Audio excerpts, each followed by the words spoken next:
On this day, April 17, 1875, the future greatest poet of Honduras, Juan Ramón Molina, was born in Tegucigalpa. A day like today, the poet Juan Ramón Molina is born. Juan Ramón Molina, born in Comayagüela, Honduras, is the first Honduran poet who left Central America to immerse himself in the cultural currents of other latitudes.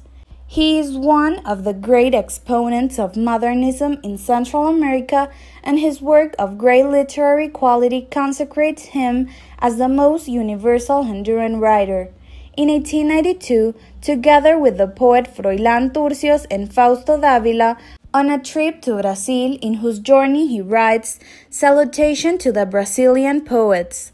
He met the Nicaraguan poet Rubén Darío, who would greatly influence his style. He visited Spain, where he collaborated in the newly founded ABC in Madrid, and several countries in South America, leaving permanent traces in his work.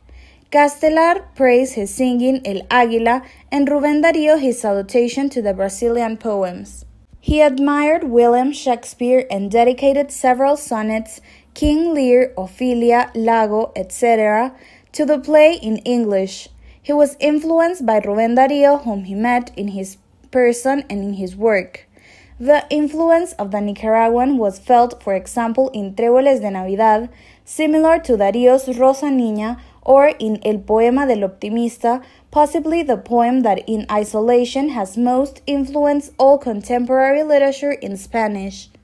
Juan Ramón Molina was a poet of the highest category, and although he cultivated the prose in which he achieved beautiful and harmonious realizations, such as his history El Chele, this cannot be given a place in universal literature as is given to his poetic work that is within the purest modernism and unites the poetic quality and the refined of the forms with a very fine sensitivity that is shown in his sonnet Pesca de Sirenas.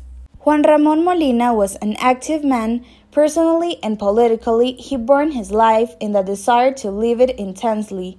He was a collaborator of the candidacy of General Terencio Sierra, with whom he considered himself a friend.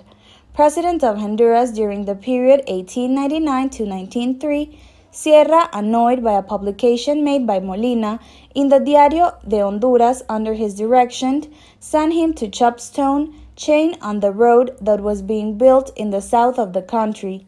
The article that had bothered him so much, An Axe to Sharpen, was a well-known apologist of Benjamin Franklin, which the acolytes of Sierra considered allusive, hostile, and worthy of being punished within the prison of the poet. Pamphleteer and journalist, colonel politician, diplomat man who reached a high public offices and who had followed the route of exile where he died. Despite his active life, he could not shy away from the pessimism and boredom so common to Honduran poets, and that he, as his highest representative, had to a great degree for the fatigue produced by the overwhelming weight of the infinite, which he shows in the macabre sense of his verses After I Die, or in the vital pessimism of his sonnet Mother Melancholy. He died in San Salvador, El Salvador, on November 2, 1908. This was A Day in the History of Honduras.